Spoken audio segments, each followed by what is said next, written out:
So ito guys, ito yung delivery na going to South Poblacion, di ba Kula Aurora. Yan. Andito na naman isang ating bagong umaga. Andito na naman si Paring Bombet. Guys, ang ating content nga pala apat na lang ang natira sa ating anak ni Taguro guys. So yung apat nakuha na, dalawang stag tsaka dalawang pulit. Yan. Going to South Poblacion di Pakula Aurora. Bali nakuha ni Sir Sardenya. Yan, isa pong army. Yan guys. Ito po ang tatay nun. Yan, ang tatay niyan. Yan. Yan guys, si Taguro. At ito yung future busy natin. Malapit na natin magamit yan. Yan, oh. Yan. Yan. Guys, so may papisa na naman tayo dito guys, si Brazilian Hassel natin.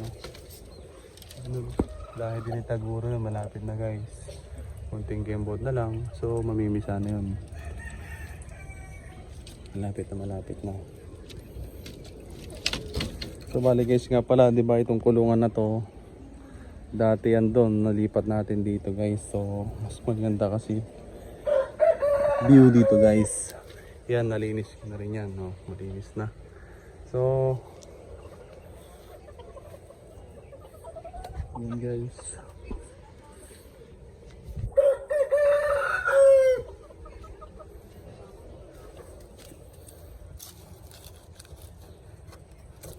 Lagyan lang natin ng bato, sisingit-singitan natin kasi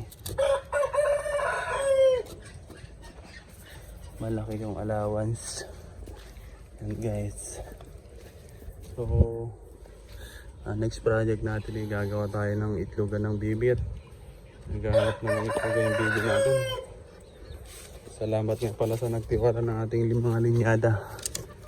Ayan. Going to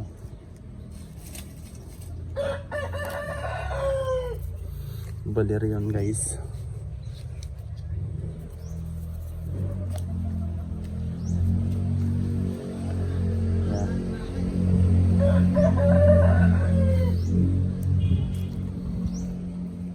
So nilalagyan ko ng bato yung mga gilid-gilid guys kasi mataas yung ano. Yan. Mataas yung pagitan.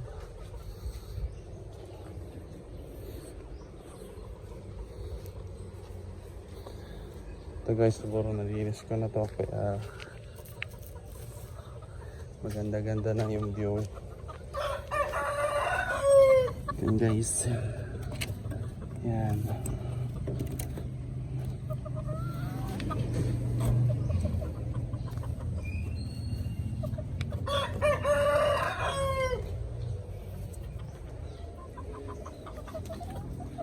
So guys, yung ating style ng backyard niyan medyo maliwalas na. Ayan. Ayan na guys, oh. Maliwalas na. So ito rin nililipat din natin to guys doon para maganda-ganda tingnan. Ayan. So, pag namisa yung ating bibi dito. Guys, kung gusto nyo mag-avail sa akin ng anak ni Taguro, meron pa tayo ditong available na apat. So hindi ko pa ma-sure kung may isa pang stag dito at tatlong pulit guys. Yan. Yan guys. Yan. Yan si Taguro guys. So kinokondisyon ko. Yan. Top wings guys. Yan. So ito guys, hanggang dito lang po ang ating content. Sana ay magustuhan nyo po. At ako'y paki-subscribe nyo po ang aking channel at click nyo yung notification bell at malaking tulong na po sa akin yun. At kung sakali man na tayo po'y dumami ang ating subscriber, hindi naman po tayo madamot at tayo mamimigay din ng biyaya na ating matatanggap. Salamat guys.